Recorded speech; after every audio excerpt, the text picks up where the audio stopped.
¿Por qué este libro? Bueno, pues Tablas del Reino fue un libro que en un principio, pues hace un par de años, lo saqué de la biblioteca para leerlo, pero por temas de estudios pues no me dio tiempo a terminarlo. En cambio sí que me llamó bastante la atención, entonces un año para Reyes pues lo pedí. Y de hacía varios meses porque lo tenía en la estantería con ganas de leerlo. Así que en cierta forma el trabajo me ha servido como una excusa para terminar de leérmelo y pues estoy bastante orgullosa de haberlo hecho, pues esto me ha ayudado a volver a mis tiempos de lectora en los que pues, la lectura final me ayudaba a desconectar. También he tenido, entre comillas, suerte porque este fue un libro que Laura Gallego publicó en 2015, pero en cambio hace un par de meses publicó que en 2024, en marzo de 2024, va a volver a sacar la segunda parte del libro, cosa que infinitamente agradezco, ya que pues el libro no termina de una forma muy cerrada y es verdad que tenía ganas de saber qué pasaba a continuación. Hablando acerca de mi trayectoria lectora, pues los libros siempre han sido algo que ha estado muy presente en mi vida y siempre me ha gustado leer. Pero es verdad que siempre los géneros que he leído han sido de fantasía, de mitología, de amor, romance y ese tipo de cosas. De los primeros libros que yo leí de cuando era pequeña, que creo que al final es un libro que muchos de nosotros no hemos leído, es la saga de Jerónimo Stilton, que era pues una saga de mitología, de aventura y de fantasía. Y también más adelante pues descubrí a Laura Gallego en el género de la fantasía, a Rick Riordan, que sus historias son más llevadas a la mitología de chavales de nuestra edad jóvenes relacionados con mitología griega, romana, egipcia, que tienen distintas series de aventuras. Y también otro género que me gustaba bastante es el género de romance. En cambio, en este género sí que no tengo un autor más, más de referente, sino que tengo más una plataforma que es Wattpad, que la descubrí en cuarentena y es una plataforma con la que generalmente he usado para leer este género. Hablando también acerca de mi trayectoria de lectura, un punto del que estoy orgullosa es de haber estado en el club de lectura de la biblioteca de Poniente. Y es que al final te obligaban de cierta forma a leerte algunos libros que yo por solitario no hubiese tenido la iniciativa de cogerlos, pues a lo mejor no eran géneros a los que me hubiesen llamado a mí la atención. Que luego cuando los leía a mí esos libros me gustaban, pero no eran libros que yo hubiese cogido por cuenta propia. Así que es un punto que yo agradezco mucho. Y es verdad que a partir de cuarentena, en cuarentena también estuve muy activa conforme a leer y a la lectura, ya que pues al final dejé el club de lectura porque por tema de COVID se canceló y por cuarentena pues al final estaba en mi casa y es verdad que me refugié muchísimo en los libros. Sin saber que al final pues unos cuantos años después, por temas de estudio, por temas de tiempo y tal, pues dejaría un poco la lectura apartada, cosa que en cierta forma tengo la espinita en el corazón porque es un sitio y un hobby que me encanta hacer, pero que no consigo darle como un hueco. Entonces siempre aprovecho las vacaciones, los puentes y así para poder leer un libro. Laura Gallego es la autora de Toda la del Reino y es una autora de 46 años española. Desde pequeña mostró fuerte interés por la lectura y la literatura y comenzó a escribir desde una edad muy temprana.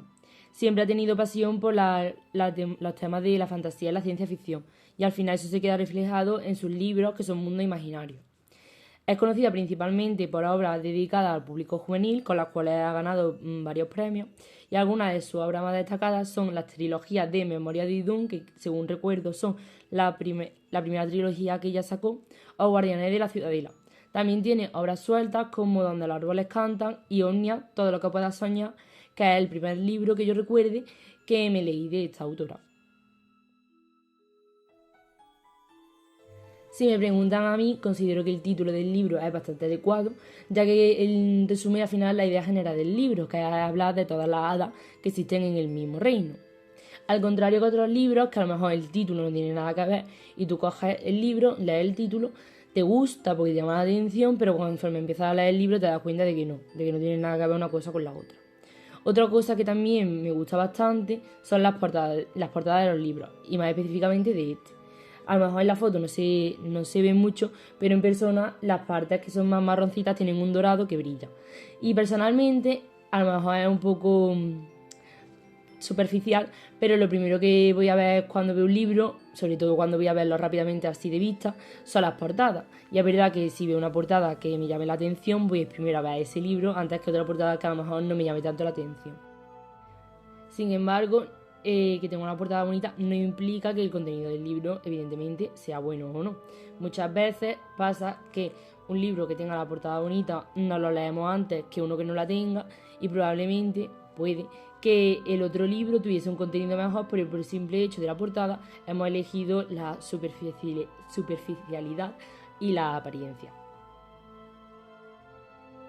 Respecto a la parte de personajes, los voy a dividir en dos, que son la hada y Seres Fantásticos, y por otro lado a los ahijados de Camelia. Por primer lugar, la hada y los personajes fantásticos, nos encontramos con Camelia, que es la protagonista, que es una hada madrina bastante peculiar, puesto que no le gustan los lujos y apariencias, al contrario que sus compañeras, y siempre intenta estar ahí para solucionar los problemas de su ahijado. También tenemos a Orquídea, que es todo lo contrario a Camelia, a la cual le encanta la extravagancia y todo lo que incluye la apariencia. Es por ello que Camelia muchas veces, cuando tiene que ir a alguna boda o bautizo, siempre recurre a ella para que vaya en su nombre. También tenemos a Magnolia, que es una hada madrina compañera de las dos anteriores, que acaba transformándose en bruja por una serie de acontecimientos. También tenemos a Lila, que es una hada que antes era muy confiada en sí misma, pero cometió un error que quedó reflejado en todos los libros, y desde entonces todas las hadas se burlan de ella, y pues desde entonces casi que intenta evitar todo lo posible usar la magia. También tenemos más hadas a las que se menciona, pero no se dan muchos detalles acerca de ellas, como son Dalia, y Azalea y Gardenia. Por otro lado, en cuanto a personajes fantásticos, tenemos a Red, que es un viejo amigo de Camelia, que es un zorro de pelaje rojizo conocido como ancestral, que tiene la capacidad de poder convertirse en un humano. En la parte de ahijados de Camelia lo podemos dividir en dos, que son los ahijados de la realeza y los ahijados plebeyos. Los ahijados de la realeza encontramos al príncipe Alteo, el cual debe encontrar una esposa, y al contrario que otros que no tienen nadie a quien le guste, a este príncipe le pasa totalmente lo contrario, y es que todas las princesas le gustan y debe de elegir una para casarse en menos de 3 meses. Tenemos a los mellizos Corleón, que son unos príncipes pequeños, son 2 hermanos pequeños, muy caprichosos, que siempre están llamando a su hada madrina para que les cumpla sus caprichos. También tenemos a Verena, que es una princesa que vive encerrada en la torre hasta que cumpla la mayoría de edad para no poder ser secuestrada por su tío, y tiene alguna influencia del cuento de la Rapunzel. Por último nos encontramos a Felicia, la cual es la hija de Camelia después de ser secuestrada por esta tras un trato con sus padres. Tiene ascendencia real, pero ella no lo sabe, porque fue secuestrada cuando era un bebé. Por la parte de los ahijados de Camelia, pero plebeyos, nos podemos encontrar a algunos de ellos, que son Marcela, que es la primera hijada a la cual se nos presenta, tiene un origen humilde y consigue que se case con el príncipe a pesar de las quejas que ponen los padres de este. También nos encontramos con Simón, que al principio no era su ahijado, sino que era el ahijado de Orquídea, pero Orquídea, al ver cómo no encuentra una solución y que además no es un príncipe sino que es un mozo de cuadra, decide encomendarle la tarea a Camelia. Simón está locamente enamorado de una princesa, mientras que él pues solamente es el que le cuida a sus caballos. Por otro lado, también nos encontramos con los príncipes esposos que no son ahijados de Camelia, que normalmente se mencionan un poco por encima, y podemos ver, por ejemplo, algunos de ellos que podrían ser el príncipe Aldemar, que es el esposo de Marcela. También tenemos a la princesa Asteria, que es de la cual está enamorado Simón, y está decidida a no casarse si no es por amor. Si me preguntan a mí, yo recomendaría el libro siempre, porque considero que el libro es fácil de leer. Tiene, según yo, una lectura bastante rápida, y es verdad que como todos los libros pues hay partes que se hace un poco más denso, pero por lo general para una persona que le gusta leer considero que es entretenido, que es rápido y que un par de tardes lo puedes tener terminado. Eso sí, siempre les recomendaría este libro mucho más a las personas a las que les guste la fantasía y la aventura, puesto que si tú buscas un libro que esté basado en hechos reales, que sea fiel a la realidad, que no tenga eventos fantásticos, este libro no es para ti, porque no es ese tipo de género. Aún así, siempre invito a cualquier persona a leerlo y a darle una oportunidad, ya que una cosa que me gusta bastante de este libro es que está basado, tiene inspiración en los cuentos populares, y al final son cuentos que todos hemos escuchado y que mientras tú lo estás leyendo te suena ciertamente familiar. Como crítica personal, si hay algo que me gusta mucho de los libros de Laura Gallego, es la forma en la que están escritos. Y es que muchas veces al leer un libro hay partes, sobre todo las partes que son más descriptivas, en las que el escritor o el autor se enreda demasiado, para explicarnos con pelos y señales pues el escenario y para que nos lo imaginemos. En cambio, Laura Gallego siento yo que tiene una forma de escribir y de contar las historias que es bastante fluida. Es verdad que hay partes en las que pues, son más densas porque al final tiene que describir a lo mejor con más señales alguna escena, pero sí que por lo general cuando te describe una escena lo describe de forma rápida, te lo puedes imaginar y considero que bastante bien en tu cabeza y no es una parte que cansa al lector y te aburra. Otra cosa que me agrada bastante de este libro es lo rápido que engancha. Y es que desde el principio, no sé qué tiene, pero tiene algo que hace que tú lo sigas leyendo. Y es que sé que por experiencia propia, muchas veces cuando leemos un libro por nuestra cuenta, sin tener a lo mejor alguien que nos indique, si un libro no nos llega a llamar la atención desde el principio, normalmente lo solemos apartar.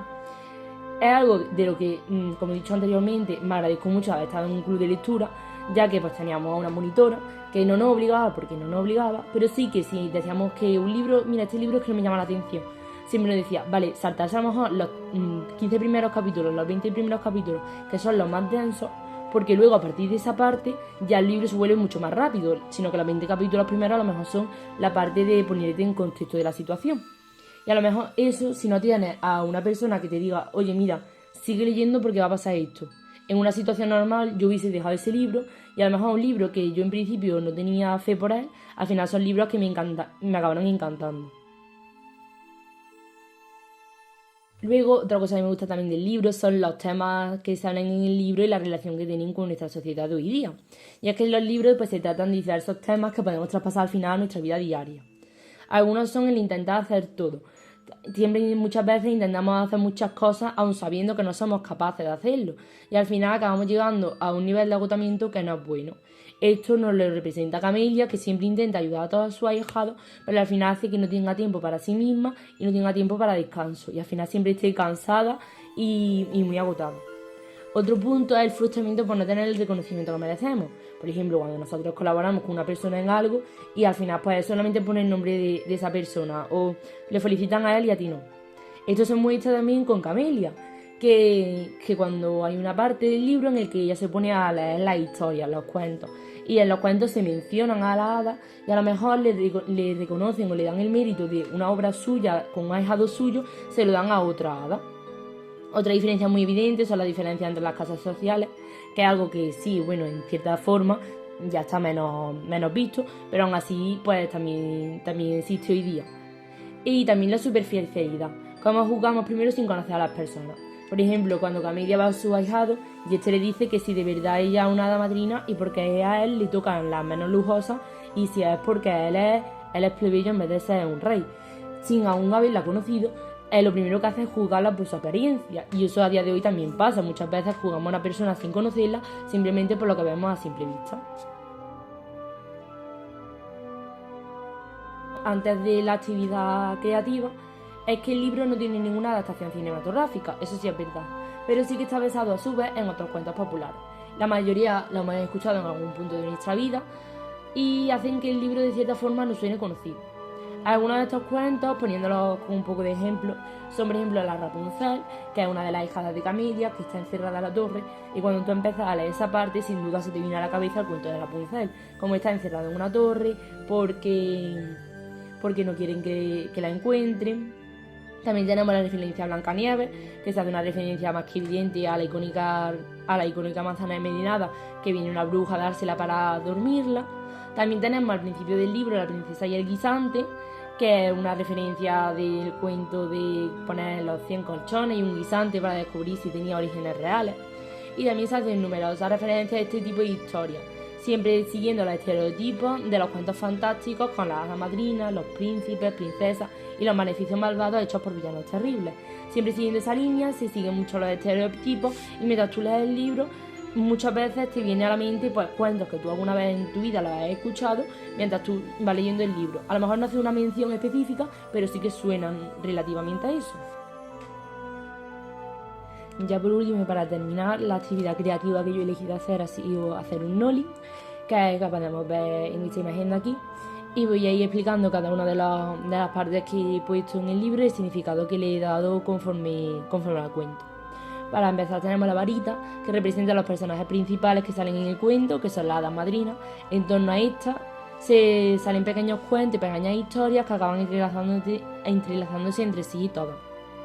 Luego tenemos la corona, que hace mención a los príncipes y princesas que las hadas madrinas como Camelia llevan ayudando durante siglos. Más arriba tenemos las estatuas, que hace referencia a uno de los ahijados de Camelia que acaba convertido en piedra. Luego tenemos una vela que representa también el fuego y que indica el fin de la vida como hada y comenzando la vida como ancestral. Luego tenemos flores que indican o hacen representación más bien a los nombres de las hadas, que se llaman como varios tipos de estas, que tenemos por ejemplo orquídea, lila, magnolia y evidentemente nuestra protagonista, Camelia. A pesar de que las hadas son normalmente concedidas a las personas de la realeza, hay algunas excepciones como Simón, que es un mozo de cuadra. Por eso la imagen o la escultura de un establo. Los animales, en este caso mariposas, representarían a las ancestrales, que son las almas de las hadas convertidas en animales. Y ya por último, la pluma, aunque no es un elemento que aparezca físicamente en el libro, lo he querido incluir en representación de los cuentos populares a los cuales se hace alusión mediante la historia.